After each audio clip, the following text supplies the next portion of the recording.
Hello friends, आप देख रहे हैं अपने YouTube channel easy with Subhash sir. तो जैक बोर्ड द्वारा जारी किया गया जो न्यू सेट हैं उसका मैथ का जो है क्लास 10 का मैथ का जो सेट 1 सेट 2 आपको करा दिए हैं। सेट 3 का देख लीजिए। आज हम सेट 3 का वीडियो लेके आए हैं, तो फटाफट देखते हैं क्वेश्चंस। कह रहे फर्स्ट क्वेश्चन कि 6/15 का दशमलव प्रसार कैसा है। तो इसको देखिए, गुणनखंड कर दीजिए। ऐसे हो गया, 3 से 6 कट गया 2 बार में, 2/5 आ गया। तो अगर बटा के नीचे या केवल 5 रहे, केवल 2 रहे या दोनों रहे तो शांत रहता है। तो ऑप्शन ए इसका सही हो गया। सेकंड क्वेश्चन, एक धनात्मक संख्या 6³ + 5 के रूप का है तो वो निम्न में से क्या होगी। अगर शेषफल यहाँ पे देखा जाता है, अगर शेषफल विषम है तो वो विषम संख्या होगी, यानी कि ऑप्शन इसका बी जो होगा वो राइट होगा। 3 का किसी दो धनात्मक पूर्णांक ए और बी के लिए HCF इंटू LCM दिया हुआ है। तो ये एक फार्मूला है कि HCF into LCM equal to पहली संख्या गुना दूसरी संख्या, यानी पहली संख्या दो ए और बी में गुना कर दिया जाएगा। ये पहली और दूसरी संख्या है, तो इसका आंसर होगा जो वो सी होगा, ए इंटू बी। 4 नंबर में कह रहा है कि 17 और 23 का HCF क्या होता है। 17 और 23 में कोई उभयनिष्ठ नहीं मिल रहा है तो 1 हो जाएगा, यानी कि महत्तम इसका 1 हो जाएगा। 5 नंबर, बहुपद x² - 2x - 8 के शून्य क्या हैं। तो इसका एक फार्मूला होता है कि alpha into beta equal to होता है C/A।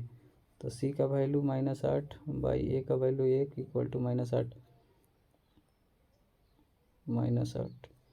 तो हम इसमें से किस में गुना करेंगे तो -8 आएगा। तो ऑप्शन ए हमको दिख रहा है।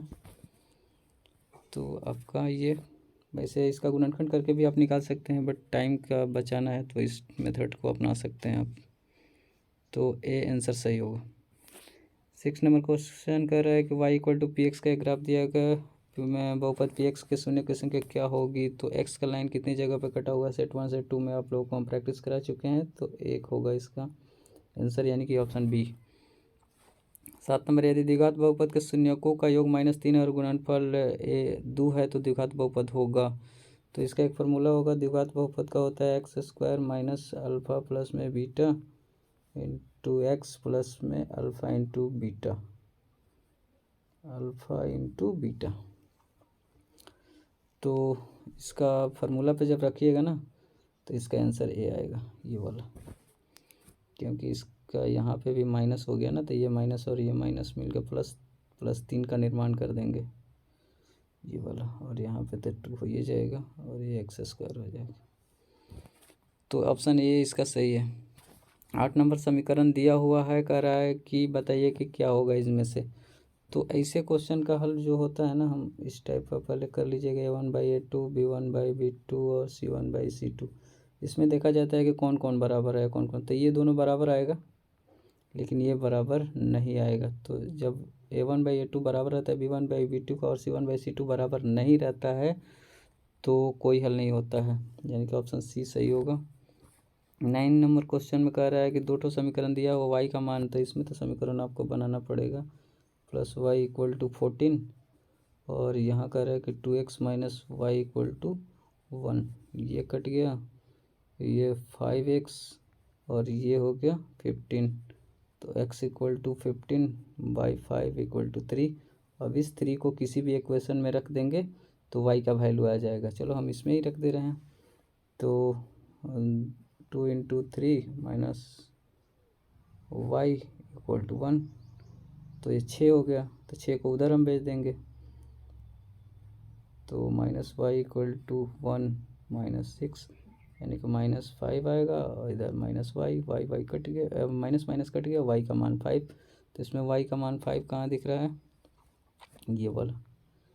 तो y का जो आंसर होगा सी होगा। 10 नंबर, वह समीकरण युग्म जिसका कोई हल नहीं होता है। जब कोई हल नहीं होता है तो वह असंगत होता है। ऑप्शन नंबर बी जो है आपका सही है।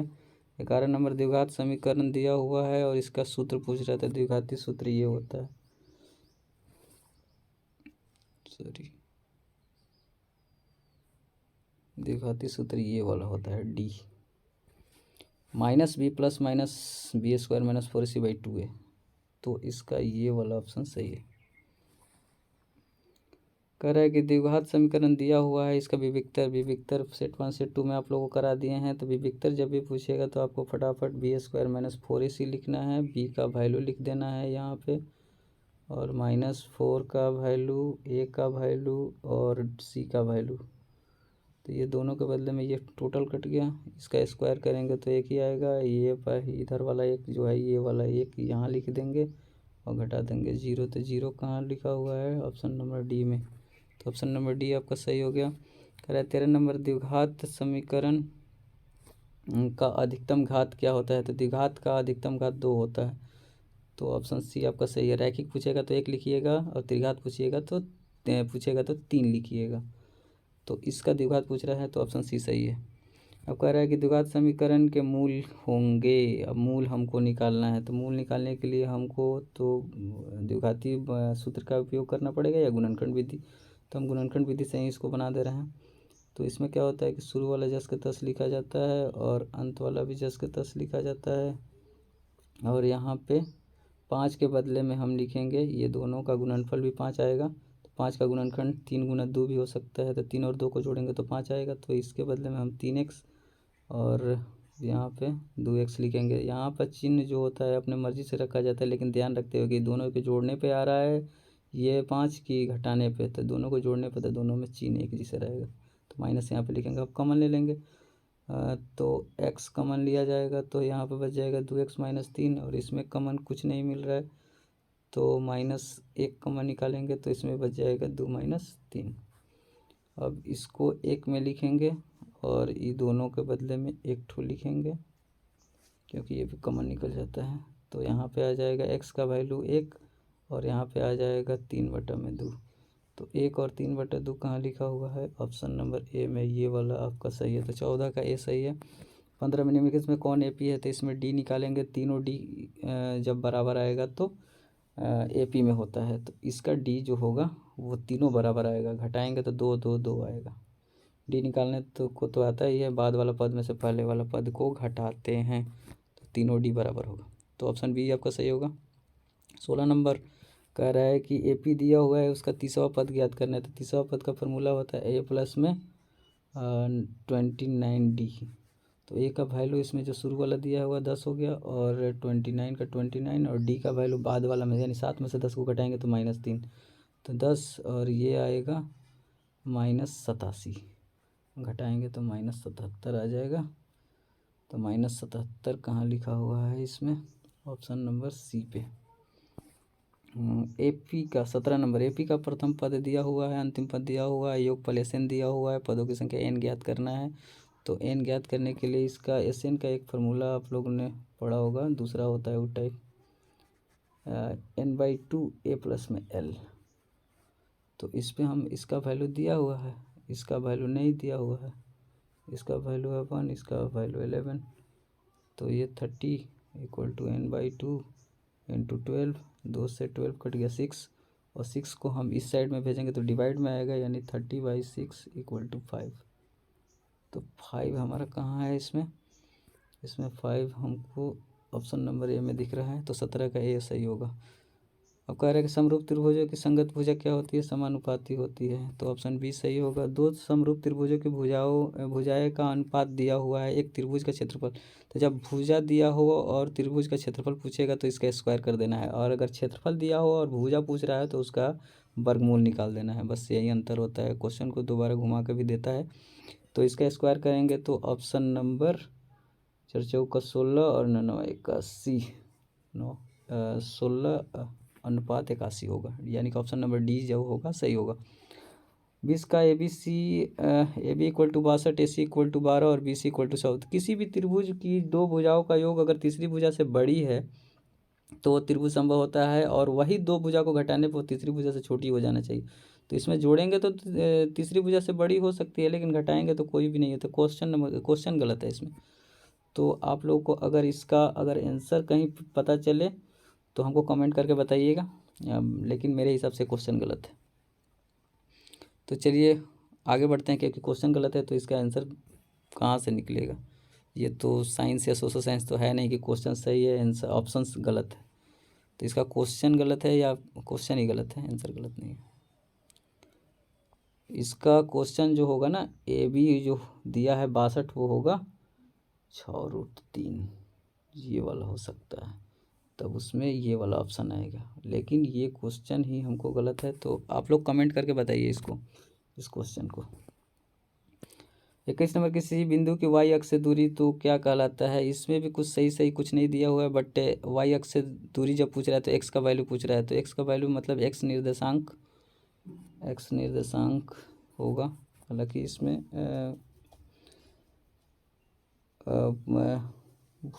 भुज देना चाहिए। वाई अक्ष से दूरी उस बिंदु का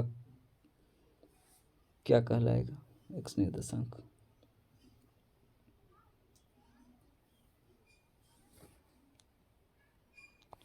बिंदु 2 3 की 22 में बिंदु 2 3 की दूरी मूल बिंदु से होगी। मूल बिंदु से जब भी आएगा ना तो आप लोगों को क्या करना है कि बस इसी को स्क्वायर कर देना है, यहाँ पे स्क्वायर होगा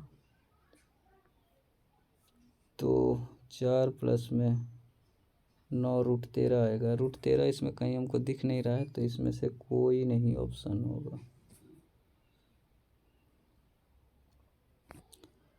23 का 9 सेक, और इसमें 9 हम कॉमन ले लेंगे, तो इसमें sec square minus ten square ये हो जाएगा। तो sec square minus ten square equal to एक फार्मूला होता है 1 होता है, तो ये दोनों में गुणा करेंगे 9 आएगा। तो इसका 9 इसमें कहाँ दिया हुआ है, ऑप्शन नंबर बी जो है आपका सही हो जाएगा। कह रहा है कि tan 26 और cot 64, ऐसा क्वेश्चन है सेट 1 सेट 2 में करा दिए हैं कि ये दोनों का प्लस अगर 90 डिग्री आ गया और ये दोनों अपोजिट हो तो इसका मान 1 होता है, तो इसका आंसर जो होगा 1 होगा, और घटाव में रहता है तो 0 होता है। tan x इक्वल टू 1, तो tan कितना डिग्री का वैल्यू 1 होता है, तो tan 45 डिग्री का वैल्यू 1 होता है, तो x का वैल्यू 45 डिग्री हो जाएगा। कह रहा है कि एक ठेकेदार बच्चों को खेलने के लिए 1.5 मीटर ऊंचा एक फिसलन पट्टी तैयार करता है, तो ऐसा आप लोग बना लीजिएगा, ऐसा एक फिगर बना लीजिएगा। इसका वैल्यू 1.5 है और इसका वैल्यू जो निकालना है, यहाँ पे 30 डिग्री है, ये वैल्यू निकालना है। तो यहाँ से देखने पर ये लंब, ये कर्ण, लंब कर्ण किस में होता है, साइन में। तो साइन में लिखेंगे कि साइन 30 डिग्री इक्वल टू लंब यानी कि 1.5, कर्ण का वैल्यू नहीं दिया, हम उसको एच मान ले रहे हैं। साइन 30 डिग्री बराबर होता है 1/2, और ये 1.5 और एच क्रॉस मल्टीप्लाई करेंगे तो एच का वैल्यू 3 आएगा। तो 3 कहाँ पे लिखा हुआ है, 3 यहाँ पे लिखा हुआ है, तो अब ऑप्शन जो है बी सही हो जाएगा। 27 अब देखते हैं। कह रहा है कि cos 90 डिग्री माइनस ए फार्मूला है, cos साइन में बदल जाता है, तो इसका वैल्यू हो जाएगा साइन ए। वृत्त तथा उसकी स्पर्श रेखा के उभयनिष्ठ बिंदु को क्या कहते हैं। तो वृत्त तथा उसकी उभयनिष्ठ बिंदु को स्पर्श रेखा बोलते हैं, स्पर्श बिंदु बोलते हैं, स्पर्श बिंदु। तो स्पर्श बिंदु कहीं दिया हुआ नहीं है हमको, तो इसका भी आप लोगों को आंसर पता चलेगा तो कमेंट में हमको बताइएगा कि क्या होगा।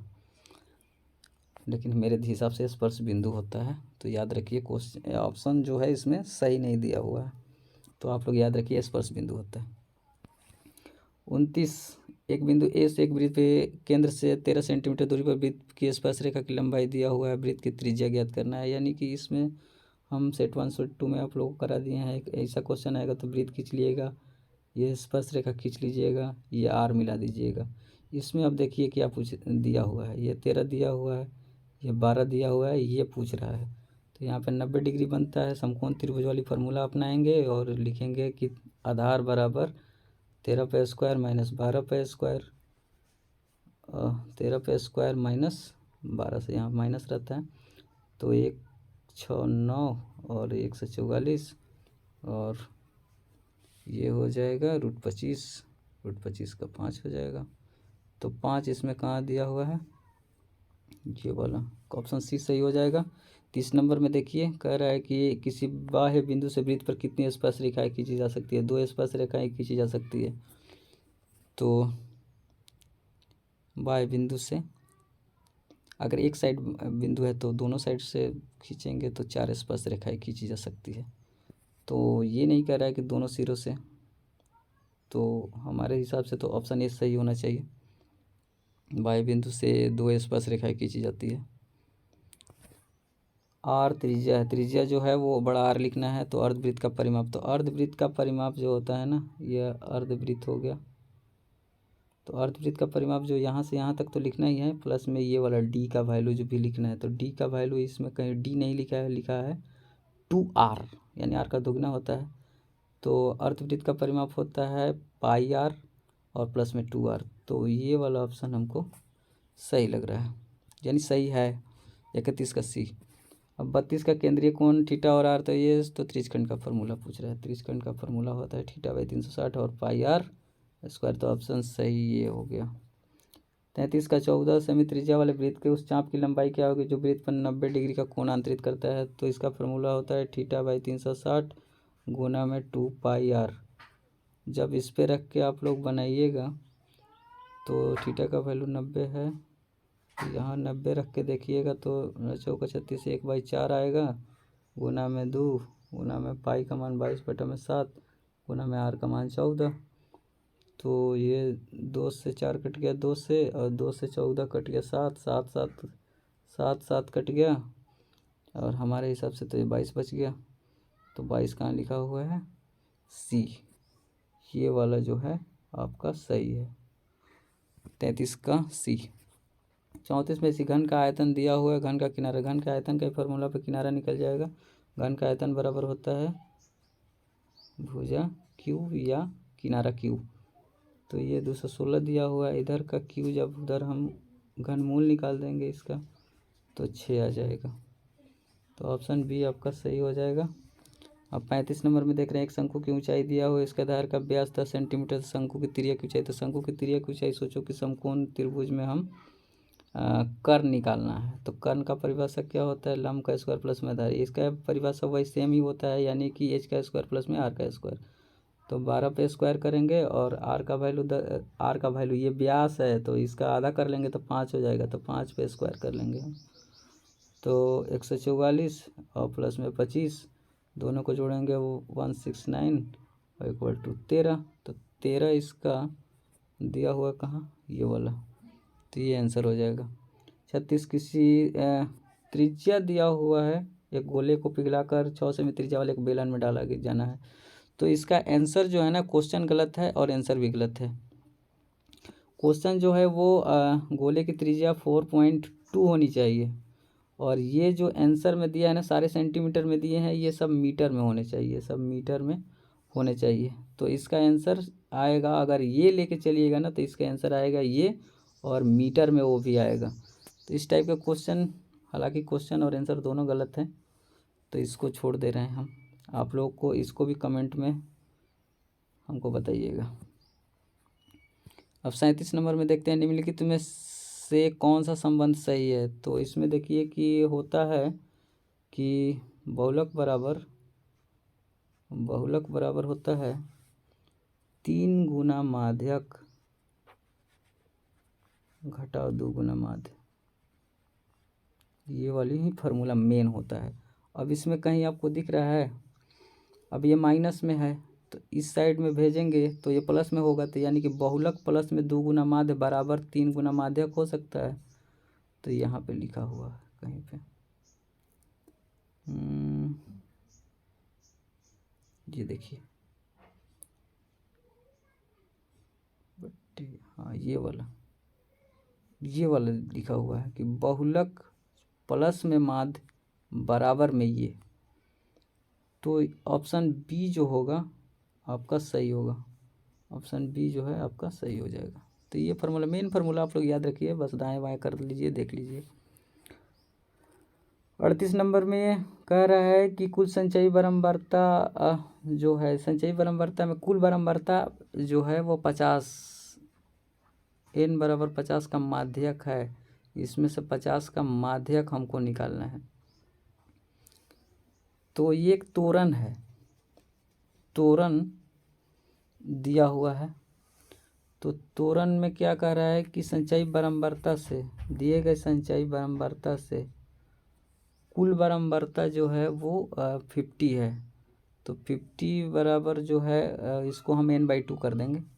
तो n/2 का वैल्यू क्या होगा 25, और 25 ये वाला है, ये जाके यहाँ पे मिल रहा है तो ये वाला होना चाहिए, 30 पे जाके मिल रहा है, तो इसका आंसर जो होगा 30 हो जाएगा। 39 में आप लोग देख लीजिए, इसमें समझ में आ गया ना कि n/2 करके n/2 कर लीजिएगा। इस वाले में हम बता रहे हैं, इस वाले में n/2 कर लीजिएगा इसका, और आएगा 25, और 25 से सीधा रेखा ऐसे खींचना, जहाँ तोरण पे मैच छुएगी ना, वो टच करेगी, वहाँ से फिर नीचे ले लीजिएगा। तो ये तोरण पे यहाँ पे छू रही है, यहाँ से नीचे आने पर देखिए ये 30 के सामने आ रही है, इसलिए इसका आंसर 30 था। और नेक्स्ट क्वेश्चन में हम असंभव घटना की प्रायिकता क्या होती है। असंभव घटना की प्रायिकता 0 होती है और संभव घटना की प्रायिकता 1 होती है। 40 नंबर क्वेश्चन देख लीजिए। एक थैले में 4 लाल 6 काली गोलियां, एक गोली निकालने पर काली होने की प्रायिकता क्या होगी। तो टोटल को जोड़ लेंगे, वो बाई के नीचे आएगा, यानी कि कुल परिणाम 10 होगा। और पूछ रहा है कि एक गोली निकालने पर काली होने की प्रायिकता, तो काली इसमें कितनी है 6 गो है, तो इसको कटा देंगे 3 5, 3/5 कहाँ दिख रहा है, ये वाला जो ऑप्शन आपका है वो सही है। अब सेट 4 जो है वो हम आप लोग को कल प्रैक्टिस कराएंगे, उसका वीडियो हम कल डालेंगे। तो इस तरह से आप लोग प्रैक्टिस करते रहिए सेट का, और वीडियो को देखते रहिए किस टाइप के क्वेश्चन आते हैं। और नेक्स्ट वीडियो में फिर मिलते हैं। और अगर आपको अच्छा लगे तो ये बात मैं कहूँगा कि मेरी वीडियो थोड़ी लॉन्ग होती है, बट आप लोग देखिएगा तो आप लोग को समझ में ज़रूर आएगा। और आप लोग मेरे चैनल को सब्सक्राइब कर दीजिए अगर हो सके तो, और वीडियो को शेयर कीजिए। तब तक आप लोग तैयारी करिए और हम नए वीडियो बनाने की तैयारी करते हैं। तब तक के लिए आपसे विदा लेते हैं। आप लोग मन लगा कर पढ़िए, कोई टेंशन नहीं लेना है। तो फिर मिलते हैं नेक्स्ट वीडियो में, तब तक के लिए जय हिंद।